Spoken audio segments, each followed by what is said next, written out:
Bem-vindo ao Leitura de Ouvido, o podcast que transforma linhas em ondas sonoras. Eu sou o Lucas. Eu sou a Dayana. E o episódio de hoje é o Rouxinol e a Rosa, de Oscar Wilde. Um conto de fadas que o escritor irlandês escreveu para seus 2 filhos, Cyril Holland e Vivian Holland. Nós vamos apreciar esse texto muito belo. Acho que é o 5º que a gente traz do Oscar Wilde, né? 5º. E no final a gente volta a falar sobre o conto e também sobre alguns detalhes do retrato de Dorian Gray. Uau! Boa leitura! O Rouxinol e a Rosa, de Oscar Wilde.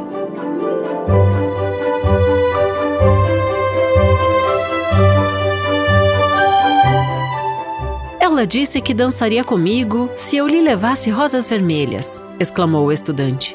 Mas estamos no inverno e não há uma única rosa no jardim. Por entre as folhas, no seu ninho, no carvalho, o Rouxinol o ouviu e, vendo-o, ficou admirado. Não há nenhuma rosa vermelha no jardim, disse o estudante com os olhos cheios de lágrimas. Ah, como a nossa felicidade depende de pequeninas coisas! Já li tudo quanto os sábios escreveram. A filosofia não tem segredos para mim. E, contudo, a falta de uma rosa vermelha é a desgraça da minha vida. Eis, afinal, um verdadeiro apaixonado, disse o Rouxinol. Tenho cantado o amor noite após noite sem conhecê-lo, no entanto. Noite após noite falei dele às estrelas e agora o vejo. O cabelo é negro como a flor do jacinto e os lábios vermelhos como a rosa que deseja. Mas o amor pôs-lhe na face a palidez do marfim e o sofrimento marcou-lhe a fronte. Amanhã à noite o príncipe dá um baile, murmurou o estudante, e a minha amada se encontrará entre os convidados. Se levar uma rosa vermelha, dançará comigo até a madrugada. Somente se lhe levar uma rosa vermelha. Ah, como eu queria tê-la em meus braços, sentir-lhe a cabeça no meu ombro e a sua mão presa na minha. Não há rosa vermelha em meu jardim e ficarei só. Ela apenas passará por mim e meu coração se despedaçará. Eis um verdadeiro apaixonado, pensou o Rouxinol. Do que eu canto ele sofre. O que é dor para ele é alegria para mim. Grande maravilha, na verdade, é o amar. Mais precioso que esmeraldas e mais caro que opalas finas. Pérolas e granada não podem comprá-lo, nem se oferece nos mercados. Mercadores não o vendem, nem o conferem em balanças a peso de ouro. Os músicos da galeria, prosseguiu o estudante, tocarão nos seus instrumentos de corda e ao som de harpas e violinos minha amada dançará. Dançará tão leve, tão ágil, que seus pés mal tocarão o assoalho, e os cortesãos, com suas roupas de cores vivas, reunir-se-ão em torno dela. Mas comigo não bailará, porque não tenho uma rosa vermelha para dar-lhe. E, atirando-se à relva, ocultou nas mãos o rosto e chorou. — Por que está chorando? Perguntou um pequeno lagarto ao passar por ele correndo, de rabinho levantado. É mesmo? Por que será? Indagou uma borboleta que perseguia um raio de sol. Por quê? Sussurrou uma linda margarida à sua vizinha. Chora por causa de uma rosa vermelha, informou o Rouxinol. Por causa de uma rosa vermelha? Exclamaram. Que coisa ridícula! E o lagarto, que era um tanto irônico, riu à vontade. Mas o Rouxinol compreendeu a angústia do estudante e, silencioso, no carvalho, pôs-se a meditar sobre o mistério do amor. Subitamente, abriu as asas pardas e voou. Cortou como uma sombra a alameda e como uma sombra atravessou o jardim. Ao centro do relvado erguia-se uma roseira. Ele a viu, voou para ela e pousou num galho. Dá-me uma rosa vermelha, pediu, e eu cantarei para ti a minha mais bela canção. Minhas rosas são brancas, tão brancas quanto a espuma do mar, mais brancas que a neve das montanhas. Procura minha irmã, a quem laça o velho relógio de sol. Talvez te ceda o que desejas. Então Rouxinol voou para a roseira que enlaçava o velho relógio de sol. Dá-me uma rosa vermelha, pediu, e eu te cantarei minha canção mais linda. A roseira sacudiu-se levemente. Minhas rosas são amarelas, com os cabelos dourados das donzelas, ainda mais amarelas que o trigo que cobre os campos antes da chegada de quem o vai ceifar. Procura minha irmã, a que vive sob a janela do estudante. Talvez ela te possa ajudar. O rouxinol então dirigiu o voo para a roseira que crescia sob a janela do estudante. Dá-me uma rosa vermelha, pediu, e eu te cantarei a mais linda de minhas canções. A roseira sacudiu-se levemente. Minhas rosas são vermelhas, tão vermelhas quanto os pés das pombas, mais vermelhas que os grandes leques de coral que oscilam nos abismos profundos do oceano. Contudo, o inverno regelou-me até as veias, a geada queimou meus botões e a tempestade quebrou-me os galhos. Não darei rosas este ano. Eu só quero uma rosa vermelha, repetiu o rouxinol. Uma só rosa vermelha. Não haverá meio de obtê-la? Ah, respondeu a roseira, mas é meio tão terrível que não ouso revelar-te. Diz e não tenho medo. Se queres uma rosa vermelha, explicou a roseira, hás de fazê-la de música ao luar, tingi-la com o sangue de teu coração. Tens de cantar para mim com o peito junto a um espinho. Cantarás toda a noite para mim, e o espinho deve ferir teu coração, e teu sangue de vida deve infiltrar-se em minhas veias e tornar-se meu. A morte é um preço exagerado para uma rosa vermelha, exclamou o rouxinol. E a vida é preciosa. É tão bom voar através da mata verde e contemplar o sol em seu esplendor dourado e a lua em seu carro de pérola. O aroma do espinheiro é suave, e suaves são as campânulas ocultas no vale, e as urzes tremulantes na colina. Mas o amor é melhor que a vida, e que vale o coração de um pássaro comparado ao coração de um homem? Abriu as asas pardas para o voo, ergueu-se no ar, passou pelo jardim como uma sombra, e como uma sombra atravessou a alameda. O estudante estava deitado na relva, o mesmo ponto em que o deixara, com os lindos olhos inundados de lágrimas. Rejubila-te, gritou-lhe o rouxinol. Rejubila-te, terás a tua rosa vermelha. Vou fazê-la de música ao luar. O sangue de meu coração a tingirá. Em consequência, só te peço que sejais sempre verdadeiro amante, porque o amor é mais sábio do que a filosofia, mais poderoso que o poder. Tem as asas da cor da chama, e da cor da chama tem o corpo, a doçura de mel em seus braços, e seu hálito lembra o incenso.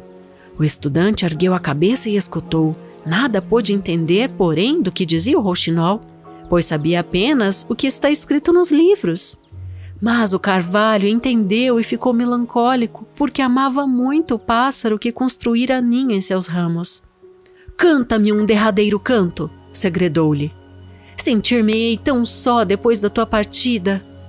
Então o rouxinol cantou para o carvalho, e a sua voz fazia lembrar a água borbulhar de uma jarra de prata. Quando o canto finalizou, o estudante levantou-se, tirando do bolso um caderninho de notas e um lápis. Tem classe, não se pode negar, disse consigo, atravessando a alameda. Mas terá sentimento? Não creio. É igual à maioria dos artistas, só estilo, sinceridade nenhuma.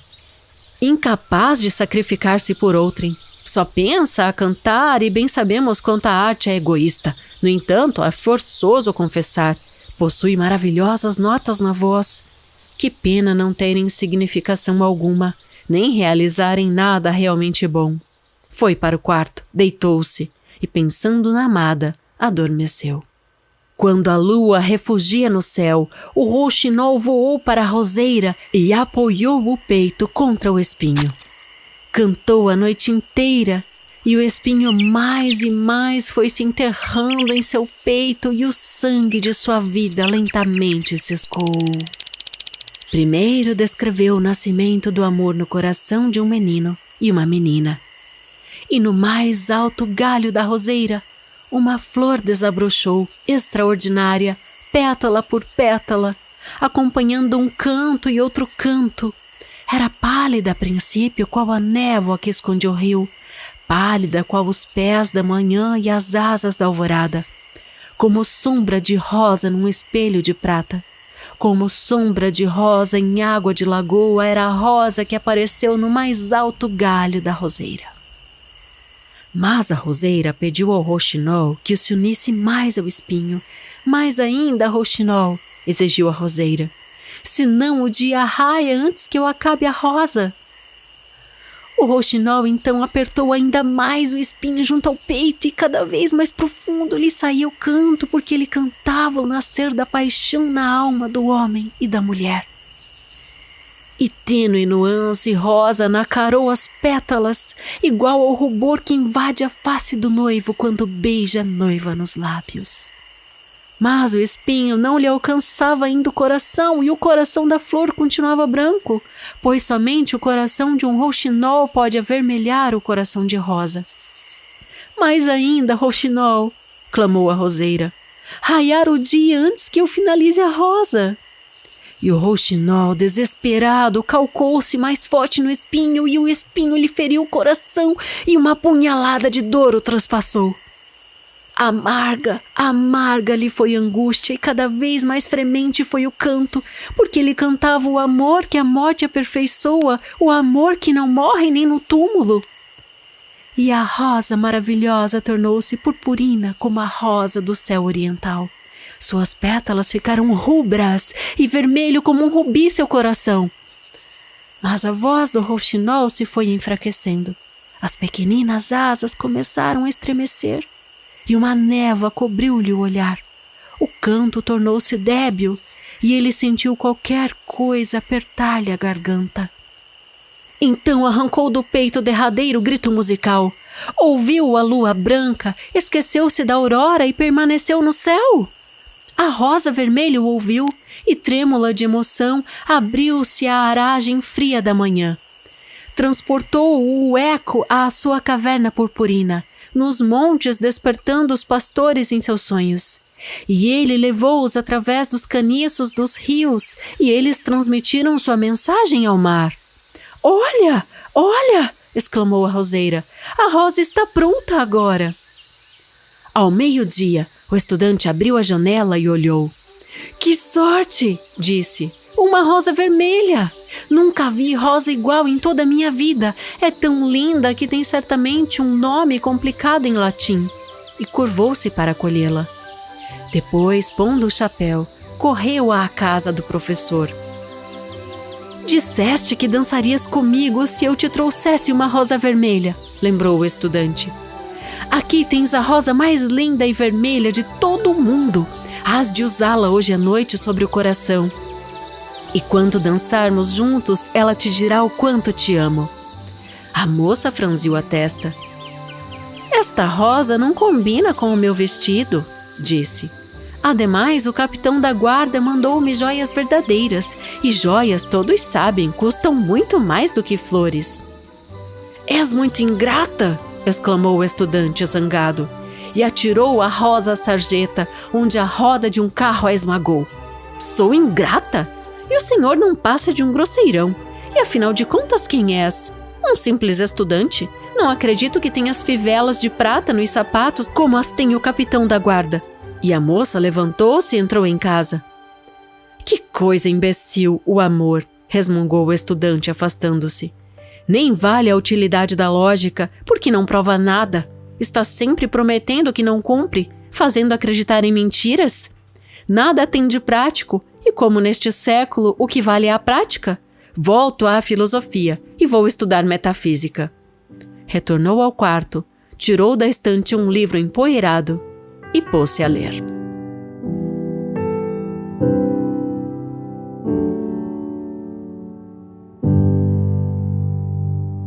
E esse foi o Roxinol e a Rosa, de Oscar Wilde. Que sacrifício de amor, hein? O Oscar Wilde sempre zoando, né? Zoando não, mas criticando a alta sociedade e os seus bailes, né? Toda essa nobreza aí, né? Um texto sendo dele não poderia deixar de ter, né? Críticas sociais e o comportamento humano, né? Porque aí a gente tem numa balança o egoísmo versus altruísmo, né? Isso é muito claro no texto.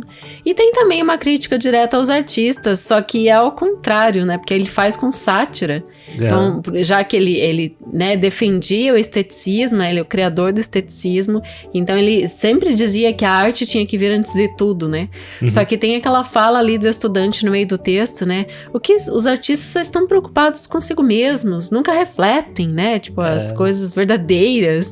Então, na verdade, ele fez com bastante sátira. A visão de uma pessoa arrogante, né? Falando isso. Quem sabe ele tenha transposto nessa fala do estudante o que ele ouvia por aí e combatia. Não, isso é bem comum nos textos dele ter esse espelho da própria vida reverso. dele, né? Esse espelho reverso. Inclusive no retrato de Dorian Gray, não quero já entrar nisso, mas ele tinha esse espelho, né? Depois a gente fala melhor. Sim. No final desse episódio, daqui a pouquinho, a gente vai falar um pouco desse primeiro e único romance que o Oscar Wilde publicou, já que é o 5º episódio que a gente faz com ele, né?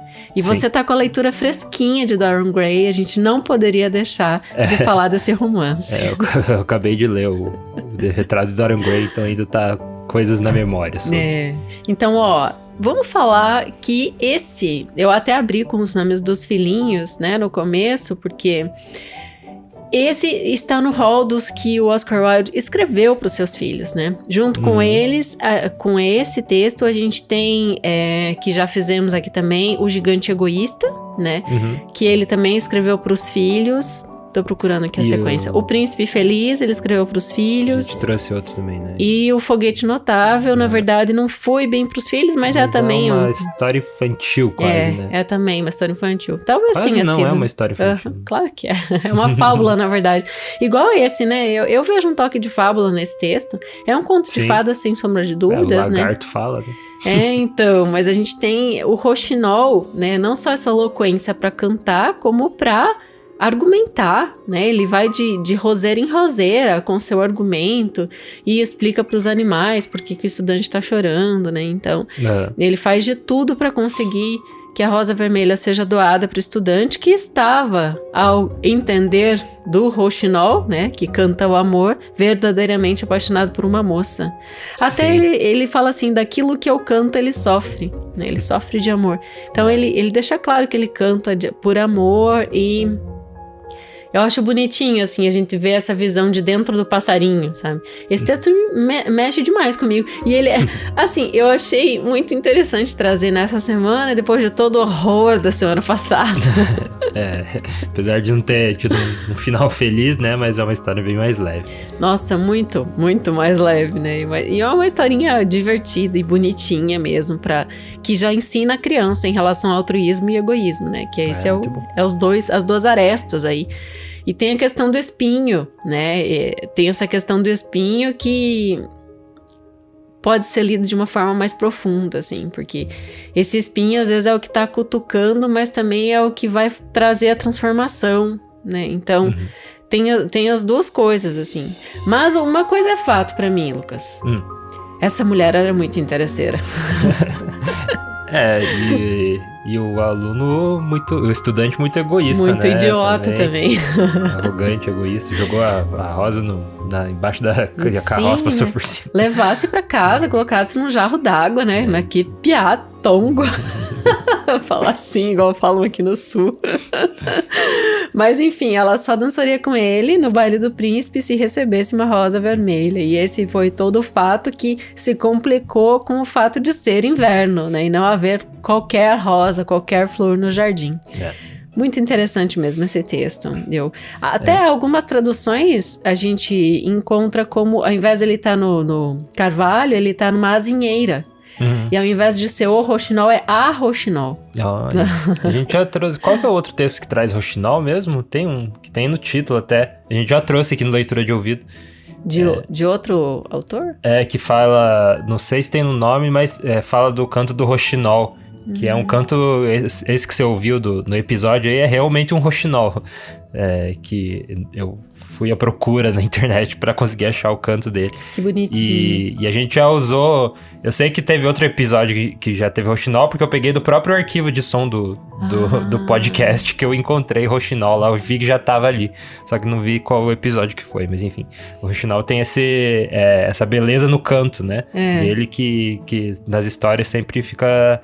evidencia a beleza do canto dele. Foi em alguma poesia, eu tô tentando lembrar, mas não me vem a memória. É uma poesia, mas enfim. O Roxinol e Rosa, vou situar aqui na linha do tempo do Oscar Wilde, né? Esse texto saiu em 1888. O Wilde nasceu em 1854, no dia 16 de outubro, em Dublin, né, na Irlanda. E ele teve uma vida exemplo do Lovecraft da semana passada, de 46 anos. Olha. Mesma idade. Nossa. Ele morreu em Paris, né, em 30 de novembro de 1900, depois de tudo que aconteceu em função do amor. Daí eu vou fazer a correlação aqui, né, do que o Roxinol passa e o que o Oscar Wilde passou, porque a gente sabe que o Oscar Wilde era bissexual, né, ele se casou com a Constance, teve 2 filhos, escreveu esse textinho para os filhos. Vou repetir aqui o nome das crianças. O Cyril Holland, não sei se é assim que fala, Cyril, mas acho que é. Cyril, é com Y, né? É, com Y e 2 L's no final. E a Vivian Holland. Eu não sei de onde saiu esse Holland, eu tô tentando descobrir. Se você souber, você me fala. Mas o fato é que as crianças negaram ao pai, né? Quando ele, enfim, manifesta o seu amor, né? Pelo menino lá, o filho do... Tô achando o nome aqui, Lucas, espera lá. Do Marquês de Queenberry, né, que foi o cara que difamou, fez uma campanha difamatória contra o Oscar Wilde, que fez com que ele fosse preso, né. Ele era apaixonado pelo Lord Alfred Douglas, que era filho desse marquês, né. E isso fez com que ele fosse condenado a 2 anos, né, e isso foi em 1895. Na condenação até leram trechos do Retratos de Dorian Gray, assim, tipo... né, pra mostrar todo o absurdo e tal. Que já, no retrato a gente já tem esse amor também entre homens, né? No Retrato de Dorian Gray foi o que, digamos, ele é sim um romance super exagerado. Ele se tem uma palavra pra descrever, seria exagerado, assim, porque... Você acha que ele escreveu completamente apaixonado? Não sei se isso ou não, mas na verdade, ele tem uma crítica social que é bem mais interessante do que o próprio homoafetivo, o homoafetismo que tem na história. E qual que é a crítica? Então, que essa crítica da nobreza que ele sempre faz, porque o Dorian Gray, né, ele acaba se tornando esse duplo, né, tem o retrato dele, que é como se fosse a face do mal, e daí o Dorian Gray, esse anjo, né, quase como se fosse, e daí vai acontecendo essa transição gradual, assim, conforme os acontecimentos vão acontecendo ali. O que desencadeia tudo é a morte de uma atriz que o Dorian Gray era apaixonado, e daí ele vai ver a peça e de repente ela é uma péssima atriz e faz uma apresentação horrível, daí ele vai no camarim e xinga ela, tipo, coloca ela lá no chão e ela vai lá no outro dia e toma veneno.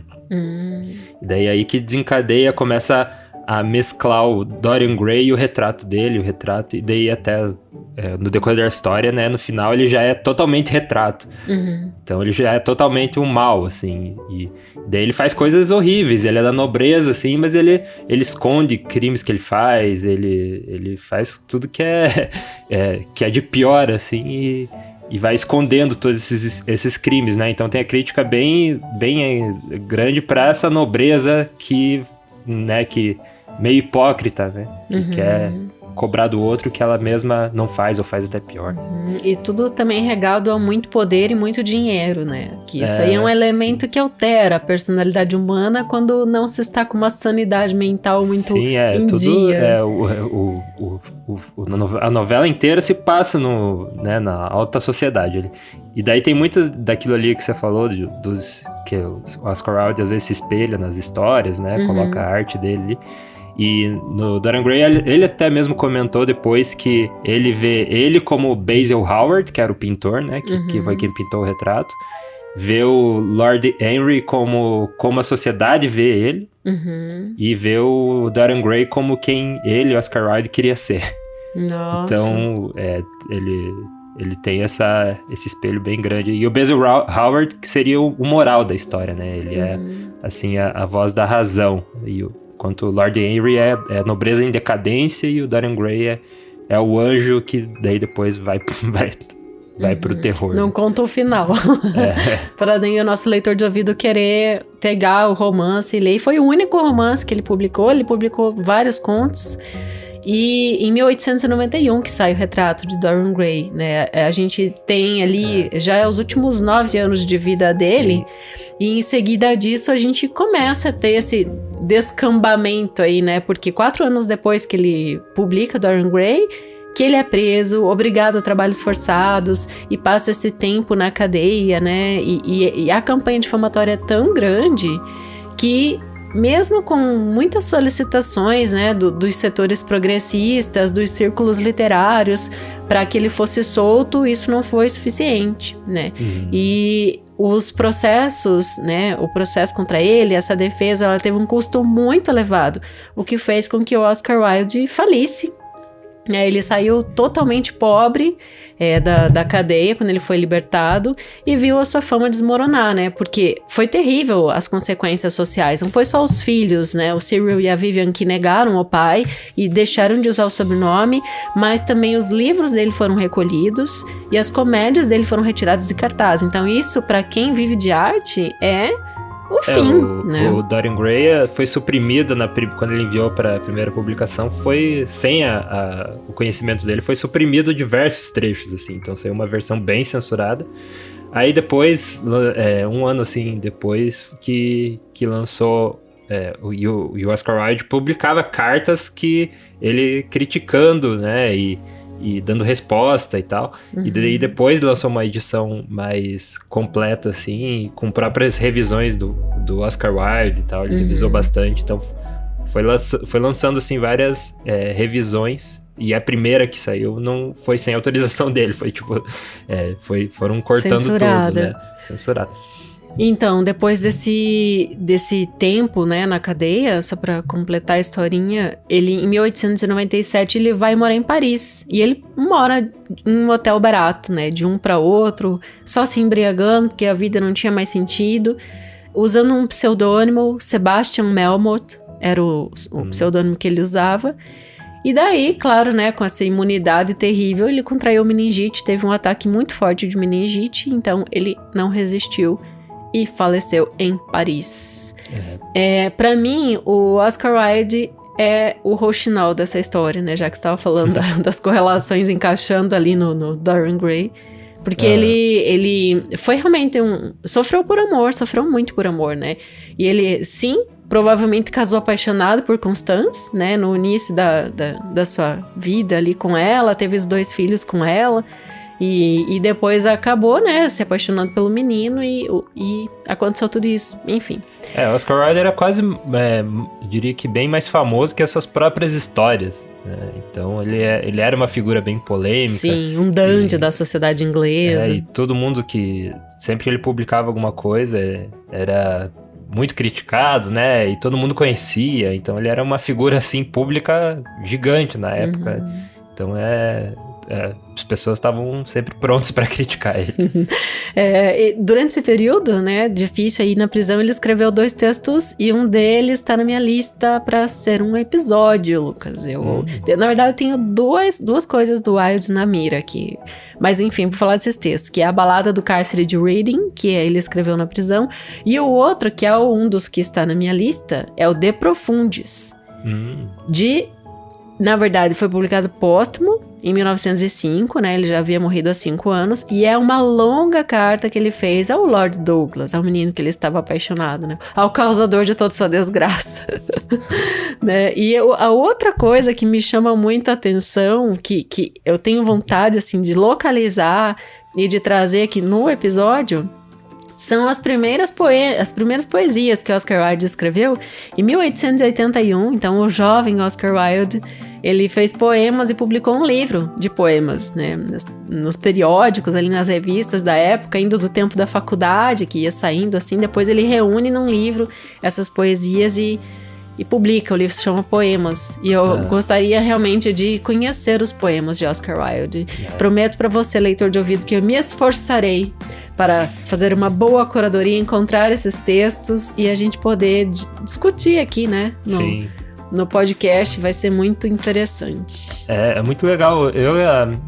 O que eu mais gosto dos textos dele é o que muita gente não dá muito valor, assim, que é ele tem o mistério, né? E o suspense. Nessa história de hoje não tem, mas no crime de Lord Arthur Seville, que a gente já trouxe aqui no podcast, tem isso bem forte, quase parece que você tá lendo algo do Arthur Conan Doyle. Verdade. Então, esse mistério é bem legal, suspense, e no Dorian Gray também tem isso bem forte, assim. Então é uma característica dos textos dele que às vezes passa despercebido, né? Mas ele Já havia bastante mistério em A Esfinge Sem Segredo, que é o primeiro conto dele que a gente trouxe no podcast. Acho que foi episódio 5, 6, bem lá no comecinho da nossa história. Daí tem o Gigante Egoísta, que a gente já citou, o Foguete Notável, né? E o Crime de Lord Arthur Seville, que você acabou de comentar. Esse texto, se fosse nos tempos de interlúdio, certamente haveria, porque é um episódio de 2 horas ali. Então a gente... Bem longo. A gente fez Você quer falar. Finalizar aí ou posso entrar Não, é isso aí, manda ver. Semana passada? A gente fez semana passada no episódio do Lovecraft, então um formato um pouquinho diferente, que teve uma pausa no meio, né? Um interlúdio no meio do episódio, porque ele era realmente grande, né? Uma história grande comparada às outras que a gente faz aqui. E a gente perguntou pra vocês se foi legal ter um interlúdio e tal, né? Se é legal a gente voltar com isso, episódios maiores, né? E daí teve alguns comentários aqui. Vamos ver, lê aí. Então, a Crício de Santana Fernandes falou: foi uma experiência surreal ouvir esse conto. Tive a brilhante ideia de ouvi-lo à noite e peguei no sono. Acabei tendo pesadelos horripilantes. Nunca mais faço isso. Desculpa aí. A Marília Giannini. Giannini, será que ela é a parente dos que fazem instrumentos musicais? Giannini? É a mesma grafia? É, igualzinho. Giannini. Marília Giannini. Manda um violão aí pra nós. O Lucas é músico também. Ela falou: sensacional. Há sempre uma expectativa sobre a natureza das coisas. No entanto, não são mais do que suas próprias naturezas. Obrigado pela oportuna reflexão. E daí, sobre a divisão, né? O interlúdio dos episódios aqui. Nossa, ele tá com um nick diferente, mas tá... nem vou tentar pronunciar, ou será que eu tento? JJMTBRE. Não sei, eu não vou tentar pronunciar isso. Mas enfim, ele falou obrigado pelo... Ela, né? Porque ela falou obrigada. Obrigada pelo episódio. Amo os comentários de vocês, que agregam muito, principalmente em conjunto com as bibliografias sobre os autores e curiosidades. Sucesso. E daí a Silvana Silva, que é apoiadora, né? Ela falou: gente, socorro, amei esse novo formato. Assustei pensando, nossa, e o resto da história? Depois dos comentários. Daí o Lucas vem e diz: boa história. Eu já quero comprar qualquer obra desse cara. Lovecraft é muito massa. Até quero convidar você pra ir lá no meu canal do YouTube. Eu fiz um vídeo resumão, assim, da biografia. Publiquei essa semana aí, esse vídeo. Então... tá bem legal lá, a edição que o Lucas fez no vídeo. youtube.com/Daiane Pasquim. Isso. Inscreva-se no canal, dá o like, compartilha. Tem aí o comentário do Felipe Cronato no Instagram também, vocês conseguem pegar rápido, que também é nosso apoiador. Ele é apaixonado por Lovecraft. Quando saiu, ele já teve uma explosão de felicidade, assim, e no final ali, ele comentou algo do tipo que tá tenebroso o episódio, algo assim. Que ele falou. Aí primeiro mandou um monte de foguinho. Muito bom. Ele falou: nem acredito, amo demais esse conto. E daí depois a gente perguntou o que ele achou, ele falou que tá tenebroso, facilmente o melhor episódio de todos. Manda mais Lovecraft. Eu gosto... fã, né? Eu gosto bastante das histórias do Lovecraft, que elas têm um certo ritmo, né, crescente, assim, que daí termina com uma grande explosão, parece, né? Ele se inspirava em Poe, que o Poe tem isso, né, do tic-tac, do vai e vem, lembra? A gente tem esses marcadores textuais em muitos, né? No Coração do Enunciador, né? A batida que vai crescendo, o Poço e o Pêndulo nem se fala, né? O Corvo também. No Lovecraft a gente inclui o sobrenatural mais, né? E o insólito, que é mais presente do que em Edgar Allan Poe, né? Então, tem essa diferença aí. Mas é muito, muito similar mesmo, essa crescente, né, que tem nos textos deles.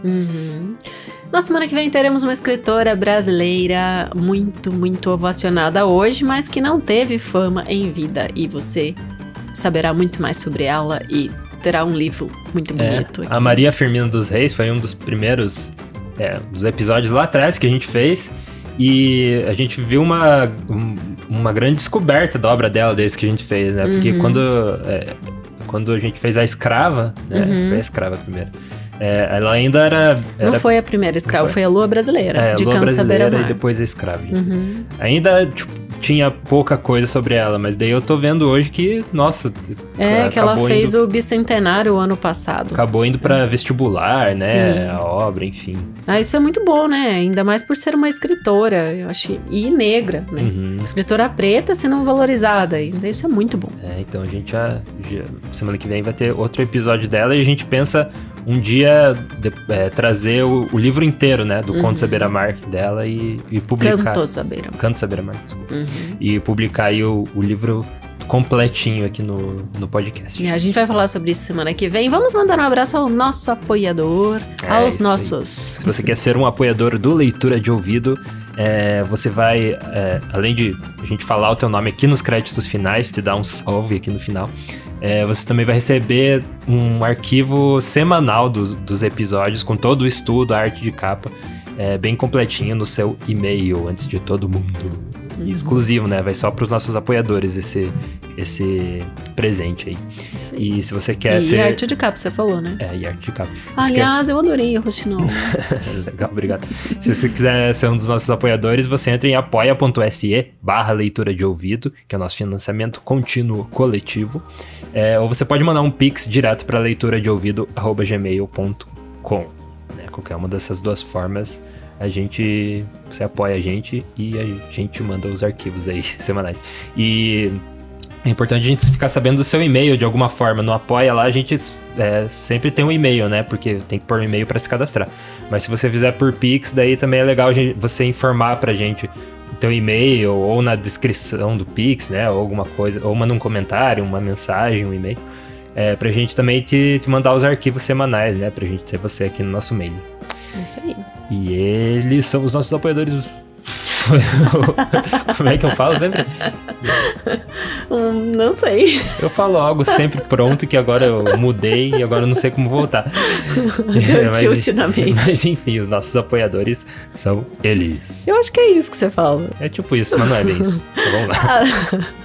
Adalberto Machado Santos, Agnaldo Ângelo Silveira Rebouças, Ana Cláudia Chaguri Lopes, Augusto Landiva, Bruno Guedes com o Grupo Danco, Caio Naves Oliveira, Cláudia Lube, Daniela Caroline de Camargo Veríssimo, Elaine Vieira Ferreira, Fabiana Maria Landiva, Felipe Cronato, Isabel Araújo Alves, Jaqueline Conte, Kelly Torquato, Leandra e Abel Borges, Marcos Vinícius, Maria Lúcia Rick Bardi, Matheus Simão Brum, Nariel Arruda Borba, Paulo Moura, Raimundo Gabino dos Santos, Armanda Freitz Yashitsky, Sérgio Juarez Rico da Luz, Silvana Silva, Simone Pessoa de Mesquita, Isenilda Ribeiro. Valeu aí, apoiadores do Leitura de Ouvido. Mais uma vez, apoia.se/leitura de ouvido ou pelo Pix, leituradeouvido@gmail.com. E eu quero pedir para você entrar na nossa lojinha, veja as nossas camisetas, leia bonito, fique fagueira, lúgubre, voluptuosa. Aí na descrição tem um link para nossa lojinha que tem as camisetas do Leitura de Ouvido, que também é uma forma de você nos apoiar e, né, ficar ainda mais bonito quando você está fazendo suas leituras aí. Muito bem. Uma ótima camiseta de usar nas férias, né, no fim de semana. E daí marcar a gente nos stories. Muito bom. Então tá aí o link na descrição, umapenca.com/leitura de ouvido. E a gente vê na próxima leitura. Direção e narração, Dayana Pasquim. Edição, artes de capa e trilha sonora de abertura, de Lucas Piasecki. Produção, Roca Studios. Avalie no Spotify e na Apple Podcasts. Siga para não perder os próximos episódios. Inscreva-se em youtube.com/leitura de ouvido. Siga no Instagram Leitura de Ouvido. Fale com a gente no leituradeouvido@gmail.com. E a gente te vê na próxima leitura.